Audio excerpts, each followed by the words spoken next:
Students, നമ്മുടെ xylem banking reasoning ക്ലാസ്സുകളിലേക്ക് എല്ലാവർക്കും സ്വാഗതം. ഇന്ന് ഞാൻ എത്തിയിരിക്കുന്നത് ബോക്സ് ബേസ്ഡ് പസിലുമായിട്ടാണ്. നമ്മുടെ എക്സാംസ് ഒക്കെ ഇങ്ങ് അടുത്തു അല്ലേ? നമുക്ക് എക്സാം സീസൺ ആണ് ഓഗസ്റ്റ് തൊട്ട്. സോ ഓഗസ്റ്റ് വരെ ഒന്നും വെയിറ്റ് ചെയ്യരുത്, നമ്മൾ നോട്ടിഫിക്കേഷൻ വരാനും വെയിറ്റ് ചെയ്തിരിക്കരുത്. ഇപ്പൊ നമ്മളുടെ ടൈം എന്ന് പറഞ്ഞാൽ മാക്സിമം വർക്ക് ചെയ്യേണ്ട ടൈമാണ്. നിങ്ങൾ എല്ലാവരും നന്നായിട്ട് തന്നെ പ്രിപ്പയർ ചെയ്യുന്നുണ്ട് എന്ന് കരുതുന്നു. ഓക്കെ, നമുക്ക് വരാൻ പോകുന്ന എല്ലാ എക്സാംസിലും, അത് PO ആയിക്കോട്ടെ ക്ലർക്ക് ആയിക്കോട്ടെ, ഉറപ്പായിട്ടും ചോദിക്കാൻ പോകുന്ന ഒരു ടൈപ്പാണ് ബോക്സ് ബേസ്ഡ് പസിൽ. സോ എങ്ങനെ ബോക്സ് ബേസ്ഡ് പസിൽസിന്റെ ക്വസ്റ്റ്യൻസിനെ എങ്ങനെ ടാക്കിൾ ചെയ്യണം എന്നുള്ളതാണ് നമ്മൾ ഇന്നത്തെ ക്ലാസ്സിൽ നോക്കാൻ പോകുന്നത്. എങ്കിലും നമുക്ക് നോക്കാം ബോക്സ് ബേസ്ഡ് പസിൽ. ഓക്കെ, എന്താ ബോക്സ് ബേസ്ഡ് പസിൽ? ഒന്നുമില്ല, നമ്മളോട് ക്വസ്റ്റ്യൻസിൽ എങ്ങനെയാ പറയുന്നതെന്നറിയോ? ഒന്നിന് മുകളിൽ ഒന്നായി ബോക്സസ് ഇങ്ങനെ അടുക്കി വെച്ചിരിക്കുന്നു. ഓക്കെ, ഒന്നിന് മുകളിൽ ഒന്നായി ബോക്സസ് അടുക്കി വെച്ചിരിക്കുന്നു. ഇതിന്റെ അറേഞ്ച്മെന്റ് നമ്മൾ കണ്ടുപിടിക്കണം. അത്രേ ഉള്ളൂ. നമ്മളോട് ചിലപ്പോൾ ആൽഫബറ്റ്സ് ആയിരിക്കും ബോക്സിന്റെ നെയിംസ് ആയിട്ട് തരിക. അതിന്റെ അറേഞ്ച്മെന്റ് നമ്മൾ കണ്ടെത്തണം. അറേഞ്ച്മെന്റ് നമുക്ക് പെട്ടെന്ന് മനസ്സിലാകാത്ത രീതിയിൽ കൺഫ്യൂസ്ഡ് ആക്കി ആയിരിക്കും കണ്ടീഷൻസ് തരിക. അത് നമ്മൾ മനസ്സിലാക്കി അതിന്റെ അറേഞ്ച്മെന്റ് കണ്ടുപിടിക്കുക. ചില ക്വസ്റ്റ്യനിൽ അറേഞ്ച്മെന്റ് മാത്രം ചോദിക്കും, സിംഗിൾ വേരിയബിൾ ആയിരിക്കും, മീൻസ് ബോക്സസ് മാത്രമേ കാണത്തുള്ളൂ. ചില ക്വസ്റ്റ്യൻസിന് അതിൽ ബോക്സസിന്റെ കളർ ഇന്നതാണ്, അപ്പം ഒരു വേരിയബിൾ കൂടായി. നമുക്ക് ക്ലർക്ക് എക്സാം ആണെങ്കിൽ സിംഗിൾ വേരിയബിൾ ക്വസ്റ്റ്യൻസും PO എക്സാംസ് ആണെങ്കിൽ 2 വേരിയബിൾ ക്വസ്റ്റ്യനും ആയിരിക്കും ചോദിക്കുക. ഇത് പ്രിലിംസിന്റെ കേസാണ്. മെയിൻസ് ആയിരിക്കുമ്പോഴത്തേക്കിന് നമുക്ക് 3 വേരിയബിൾ 4 വേരിയബിൾ വരെയൊക്കെ എക്സാംസിന് ചോദിക്കാറുണ്ട്. ഓക്കെ, ടെൻഷൻ അടിക്കൊന്നും വേണ്ട, ഇതെല്ലാം നമ്മൾ എന്ത് ചെയ്യും, ഡീറ്റെയിൽഡ് ആയിട്ട് നോക്കും. ഓക്കെ, ഞാൻ ഒരുപാട് പറഞ്ഞ് തിയറി ആയിട്ട് പറയുന്നതിനെക്കാട്ടിലും നമ്മൾ ക്വസ്റ്റ്യൻസ് ചെയ്യുമ്പോഴായിരിക്കും പസിൽസ് നമുക്ക് ഈസി ആവുക.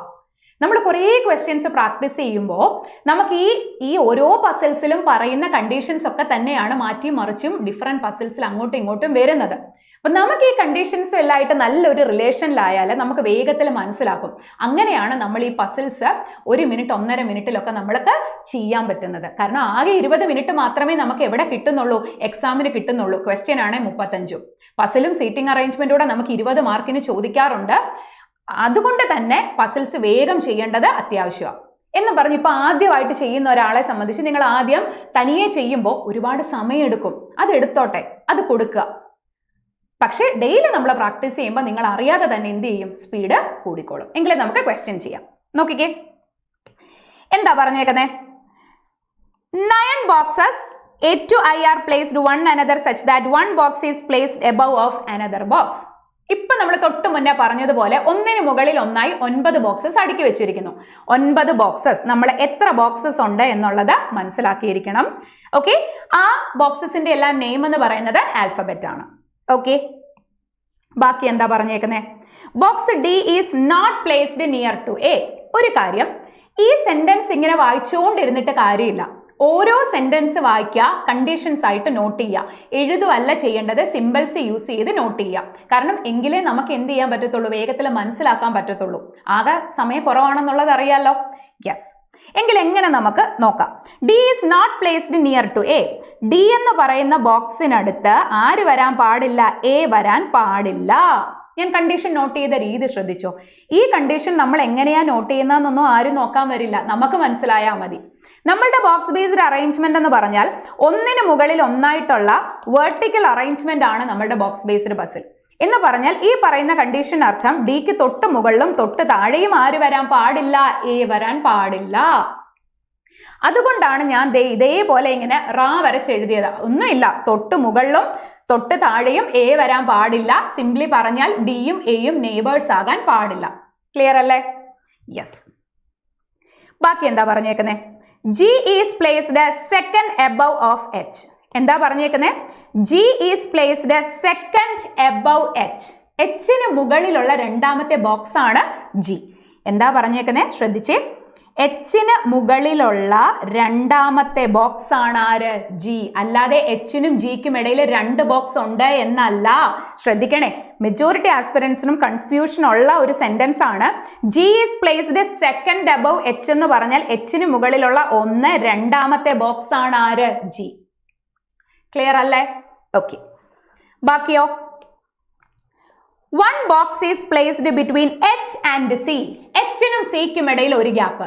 സാധാരണഗതിയിലായിരുന്നു എന്നുണ്ടെങ്കിൽ എച്ചിനും സിക്കും ഇടയിൽ ഒരു ഗ്യാപ്പ് എന്ന് ഞാൻ ഇങ്ങനെ എഴുതിയേനെ. കാര്യം എന്താന്ന് വെച്ചാൽ എച്ച് ഒരു ഗ്യാപ്പിൽ സി മുകളിലേക്കും വരാം, എച്ച് ഒരു ഗ്യാപ്പിൽ സി താഴേക്കും വരാം.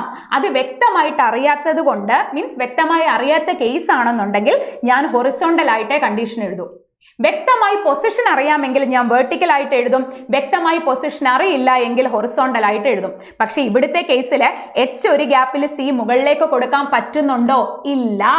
അപ്പൊ ഡെഫിനറ്റ് ആയിട്ടും എനിക്ക് പറയാം എന്താണ്, എച്ച് ഒരു ഗ്യാപ്പിൽ സി എവിടോട്ടേ പോകത്തുള്ളൂ? താഴേക്കേ വരത്തുള്ളൂ. ക്ലിയർ അല്ലേ? യെസ്. ഈ വ്യക്തമായി പൊസിഷൻ അറിയുന്ന കണ്ടീഷൻസ് എടുത്ത് വേണം നമ്മൾ എന്ത് ചെയ്യാനായിട്ട്, സ്റ്റാർട്ട് ചെയ്യാനായിട്ട്. ഇവിടെ ഞാൻ ബോക്സ് ബേസ്ഡ് പസിൽ എന്ന് പറഞ്ഞപ്പോൾ സ്ട്രക്ചർ വരച്ചേ ഇല്ല. ചിലർ ബോക്സ് ബേസ്ഡ് പസിൽ എന്ന് പറയുമ്പോഴേ എന്ത് ചെയ്യും, ആദ്യം ഒരു 8 ബോക്സ് ഒക്കെ അങ്ങ് വരച്ചു വെക്കും. അതിന്റെ ആവശ്യമില്ല. കാരണം നമ്മൾ ഇന്ന സ്ട്രക്ചർ വരച്ചിട്ട് ചെയ്യുമ്പോൾ ഇന്ന ബോക്സിനെ ഒരിടത്ത് കൊടുത്തു കഴിഞ്ഞാൽ പിന്നെ നമുക്ക് മുകളിലോട്ടോ താഴോട്ടോ മാറ്റാൻ പറ്റില്ല.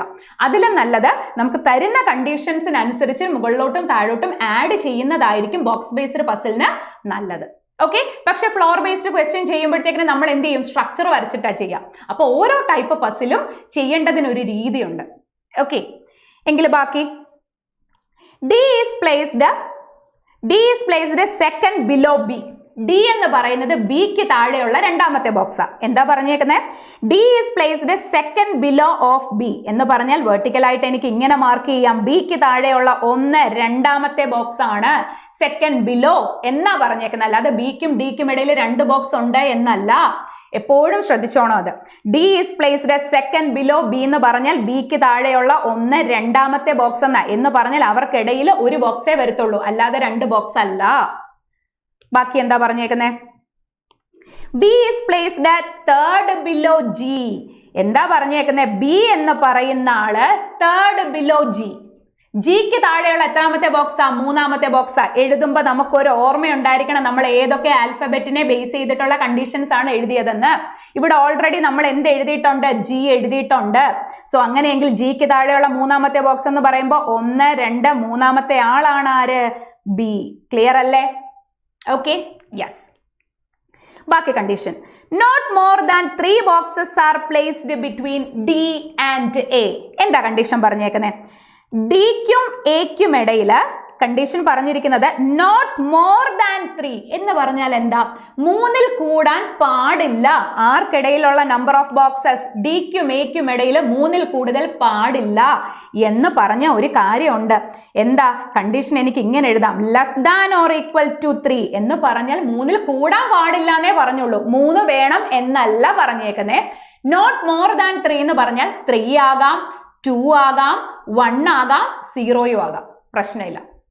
മനസ്സിലായോ? ഇങ്ങനെ കുറേയധികം സെന്റൻസസ് ഉണ്ട്. Not more than, at least, utmost.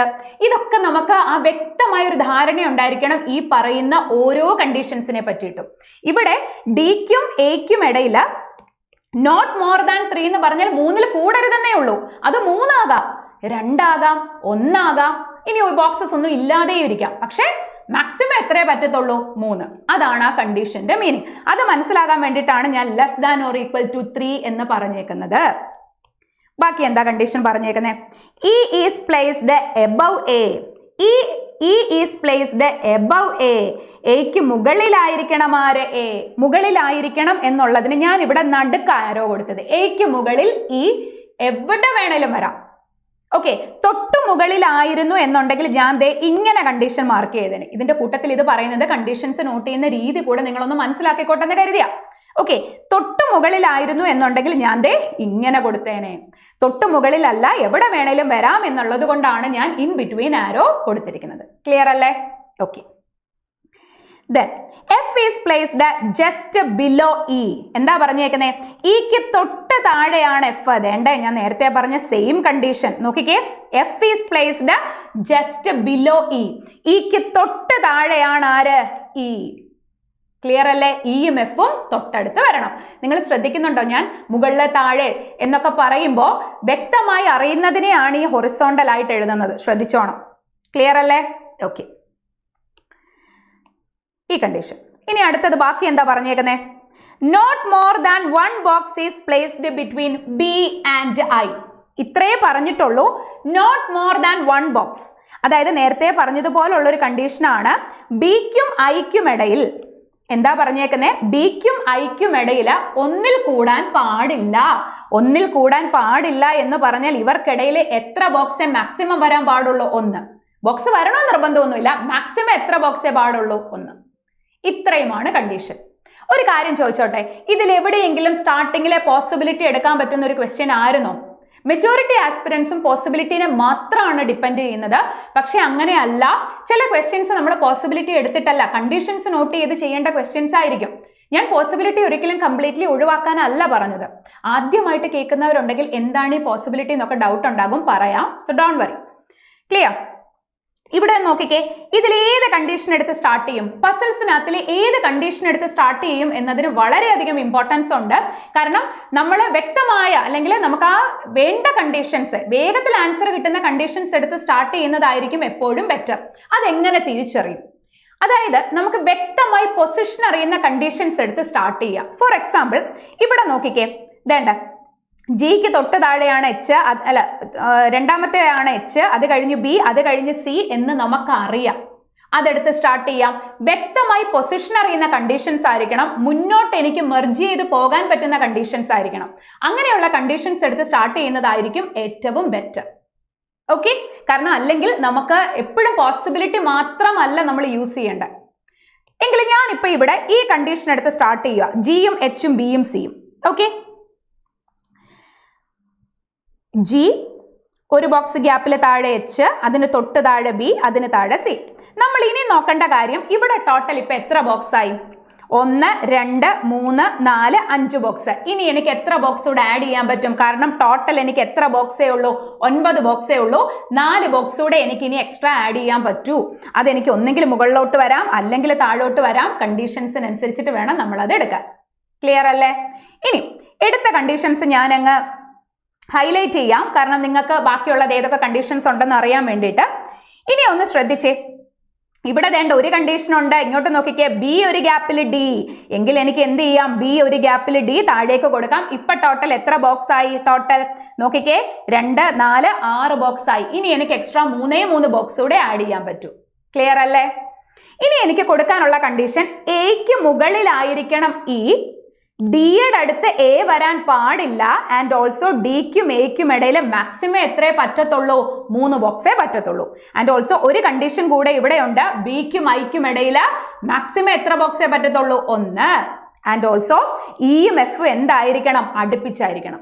ഇനി എനിക്ക് എക്സ്ട്രാ 3 ബോക്സേ ആഡ് ചെയ്യാൻ പറ്റൂ. ഒരു കാര്യം ചോദിക്കട്ടെ, ഇതിന് മുകളിൽ ഇയും എഫും കൊടുത്താൽ, കാരണം ഇയും എഫും കൊടുക്കാൻ പറ്റില്ല, കാരണം എക്ക് മുകളിലായിരിക്കണം ആര്? ഇ. ഇപ്പം ഇവിടെ ഞാൻ ഇയും എഫും കൊടുത്ത എ ഞാൻ ഇവിടെ കൊടുക്കണം, എ ഇവിടെ കൊടുത്ത ഡിയും എയും എന്ത് ചെയ്യും? അടുത്ത് വരും, പറ്റത്തില്ല. നമ്മൾ മനസ്സിലായി, പോസിബിലിറ്റി എടുക്കാതെ എങ്ങനെ ക്വസ്റ്റ്യൻസ് ചെയ്യാം എന്നാണ് ഞാൻ ഈ പറയുന്നത്. ഇവിടെ ഇയും എഫും കൊടുത്താൽ ഇക്ക് താഴെ എ വരേണ്ടത് കൊണ്ട് എ ഇവിടെ വരണം, ഡിയും എയും വന്നാൽ ഇത് തെറ്റാകും, കാരണം ഡിയുടെ അടുത്ത് എ വരാൻ പാടില്ല. അപ്പൊ ഒരു കാര്യം ഉറപ്പായി, എന്താ? ഇയും എഫും അപ്പൊ എവിടെ വരാൻ സാധ്യതയുള്ളൂ? ഇയും എഫും വരാൻ അപ്പൊ താഴെ മാത്രമേ സാധ്യതയുള്ളൂ. കാര്യം എന്താ? ഇവരെ അടുപ്പിച്ച് വരണം, കാരണം പിന്നെ ആരും ഉണ്ട്? എയും വരണം. ക്ലിയർ അല്ലേ? യെസ്. ഇനിയും ഐയും പോണം. ഐക്ക് ഒരുപാട് അകലത്തിലേക്ക് പോകാനും പറ്റത്തില്ല. സോ ഐ ഇവിടെ കൊടുക്കാൻ പറ്റൂ. സോ മിച്ചം വന്ന എ ഇവിടെ കൊടുക്കണം, ഐ ഇവിടെ കൊടുത്തു, ക്വസ്റ്റ്യൻ സോൾവ്. That's it. ഇത്രയേ ഉള്ളൂ. നമ്മൾ എത്ര നമ്പർ ഓഫ് ബോക്സസ് ഉണ്ടെങ്കിലും തന്നിരിക്കുന്ന കണ്ടീഷൻസ് മെർജ് ചെയ്താൽ നമുക്ക് എന്ത് ചെയ്യാൻ പറ്റും? വേഗത്തിൽ എന്ത് ചെയ്യാൻ പറ്റും? ക്വസ്റ്റ്യൻസ് സോൾവ് ചെയ്യാൻ പറ്റും. ഈ ഒരു ഓർഡർ കിട്ടിക്കഴിഞ്ഞാൽ ഏത് സബ് ക്വസ്റ്റ്യൻ ആണോ നിങ്ങൾക്ക് ആൻസർ ചെയ്യാം, ഒരു പ്രശ്നവും ഇല്ല. ക്ലിയർ അല്ലേ? ഇവിടെ നമുക്ക് ഏതൊക്കെ എന്താ സബ് ക്വസ്റ്റ്യൻ ചോദിച്ചിരിക്കുന്നത് നോക്കാം. How many boxes are between G and D? ജിക്കും ഡിക്കും ഇടയിൽ എത്ര ബോക്സ് ഉണ്ട്? ഇവിടാണ് ജി, ഇവിടാണ് D. 1, 2, 3, 4 boxes. So option C is the right answer. Clear അല്ലേ? ഇപ്പൊ നിങ്ങൾ ഈ പസിൽസ് എന്ന് പറയുമ്പോഴേ കൺഫ്യൂഷൻ ആകേണ്ടയും ടെൻഷൻ ആകേണ്ടയും ആവശ്യമില്ല. ഇപ്പൊ ഞാൻ ഈ കണ്ടീഷൻസ് എഴുതി നോട്ട് ചെയ്ത് മെർജ് ചെയ്ത് പറഞ്ഞൊരു രീതിയില്ലേ, ഇതേപോലെ നിങ്ങൾ പ്രാക്ടീസ് ചെയ്യുക. നിങ്ങൾ തനിയെ ഒരു ക്വസ്റ്റ്യൻസ് എടുത്ത് വെക്കുക. ആ ക്വസ്റ്റ്യൻ എടുത്ത് വെച്ചിട്ട് ഓരോ കണ്ടീഷൻസും എഴുതുക. ആദ്യം സമയം എടുക്കുമായിരിക്കും. ഞാൻ ആദ്യമായിട്ട് ചെയ്യുന്നവരോടാണ്, മേ ബി കുറച്ചൊക്കെ പ്രാക്ടീസ് ചെയ്ത് എത്തിയിട്ടുള്ളവരുണ്ടാകും. സോ ഡോണ്ട് വറി, ഞാൻ ആദ്യമായിട്ടുള്ളവർക്ക് വേണ്ടിയിട്ടാണ് ഇച്ചിരി കൂടെ ഡീറ്റെയിൽഡ് ആയിട്ട് പറയുന്നത്. നിങ്ങൾ ഓരോ ക്വസ്റ്റ്യൻ എടുത്ത് വെക്കുക. ചിലപ്പോൾ നിങ്ങൾക്ക് ഒരു ക്വസ്റ്റ്യൻ ചെയ്യാൻ 15, 20, അരമണിക്കൂറോ എടുത്തോട്ടെ. ഒരു കുഴപ്പമില്ല. പക്ഷെ നിങ്ങൾ ആ ഓരോ കണ്ടീഷൻസ് മനസ്സിലാക്കുക. പ്രിലിംസിന്റെ ഒരു കേസ് എന്ന് പറഞ്ഞാൽ നമുക്ക് ഒരുപാട് എന്താ പറയുന്നത് പാറ്റേൺ ചേഞ്ച് ഒന്നും ഇല്ല. ഈ ചോദിച്ച ടൈപ്പ് ഒക്കെ തന്നെയാണ്. പക്ഷെ അവിടെ എന്താണ്, സ്പീഡിനാണ് ഇമ്പോർട്ടൻസ്. പക്ഷെ സ്പീഡും വേണം, ആക്യുറസിയും വേണം. സ്പീഡിൽ ഓടിയിട്ട് കുറേ നെഗറ്റീവ് വന്നിട്ട് ഒരു കാര്യമില്ല. സ്പീഡ് വിത്ത് ആക്യുറസി കൊണ്ട് മാത്രമേ നമുക്ക് എന്തെങ്കിലും കാര്യമുള്ളൂ. അത് നിങ്ങളൊന്ന് മനസ്സിൽ വെക്കുക. ഓക്കെ, നിങ്ങൾ ഇതേപോലെ കണ്ടീഷൻസ് എങ്ങനെ നോട്ട് ചെയ്യണം? ഇങ്ങനെ നിങ്ങൾ ഡെയിലി ചെയ്യുമ്പോൾ മിനിമം ഒരു ദിവസം ഒരു 10 പസിലെങ്കിലും നിങ്ങൾ ചെയ്തിരിക്കണം. 10 to 15 ക്വസ്റ്റ്യൻസ് ഡെയിലി ചെയ്യുക. പിന്നെ ഒരു പസിലിന് 5 സബ് ക്വസ്റ്റ്യൻ. അങ്ങനെ എന്താ പറയുന്നത്, 2 പസിൽ ചെയ്യാനല്ല ഞാൻ ഉദ്ദേശിച്ചത്. ഇൻഡിവിജ്വൽ പസിൽസ് ഒരു 10 എണ്ണമെങ്കിലും മിനിമം നിങ്ങൾ ചെയ്യണം. അത് മിക്സ് ചെയ്ത് ചെയ്യണം. ഡിഫറെൻറ്റ് ടൈപ്സ് ഓഫ് പസിൽസ് അറിയാലോ. Box, floor, month, order and ranking എല്ലാം നമ്മൾ ചെയ്യും. നമ്മളെ പസിൽസിന്റെ തന്നെ ഏതൊക്കെ ടൈപ്പ് ഉണ്ടോ അതെല്ലാം നമ്മൾ ചെയ്യും. ഇവിടെ നമ്മൾ ഓക്കെ ആയെങ്കിൽ മാത്രമേ മെയിൻസ് ലെവൽ പസിൽസ് നമുക്ക് ചെയ്യാൻ പറ്റൂ. അറിയാലോ, മെയിൻസിലേക്ക് വരുമ്പോൾ SBA PO ലെവൽ പസിൽസ് ഒക്കെ നമ്മൾ ചെയ്യും. അപ്പൊ അതിലേക്ക് നമുക്ക് എത്തണമെങ്കിൽ ആദ്യം നമ്മൾ ഇതിന്റെ ബേസ് നന്നായിട്ട് അറിയണം. ഓരോ കണ്ടീഷൻസും എന്താണെന്നുള്ളത് ഡീറ്റെയിൽഡ് ആയിട്ട് ആദ്യം നമ്മൾ മനസ്സിലാക്കണം. ഓക്കെ, എങ്കിൽ ഞാനൊരു സബ് ക്വസ്റ്റ്യൻ ഇതിൽ നിന്ന് ചോദിക്കാൻ പോവാണ്. അതായത് ശ്രദ്ധിക്കുക, if all the boxes are placed according to the alphabetical order, how many boxes will remain in the same position? ഒന്നുകൂടെ ഞാൻ പറയാം. If all the boxes are placed according to the alphabetical order from top to bottom, how many boxes will remain in the same position? ഇത്രയേ ഉള്ളൂ. ഇതാണ് നമുക്ക് കിട്ടിയ arrangement. ഇതേ box puzzle അല്ലെങ്കിൽ ഇതേ ബോക്സസിനെ ആൽഫബറ്റിക്കൽ ഓർഡറിൽ അറേഞ്ച് ചെയ്താൽ, എങ്ങനെ, from top to bottom arrange ചെയ്താൽ ഇതേ പൊസിഷൻസിൽ വരുന്ന എത്ര ബോക്സസ് ഉണ്ട്? ആൻസർ കമന്റ് ആയിട്ട് കൊടുക്കുക. നിങ്ങൾക്ക് എവിടെയെങ്കിലും ഡൗട്ട്സ് ഒക്കെ വന്നിട്ടുണ്ടെങ്കിൽ ഡെഫിനറ്റ് ആയിട്ടും കമന്റ് സെക്ഷനിൽ പറയുക. ഓക്കെ, അപ്പൊ നമ്മൾ അടുത്ത ഒരു സെഷനുമായിട്ട് വീണ്ടും കാണാം. All the best.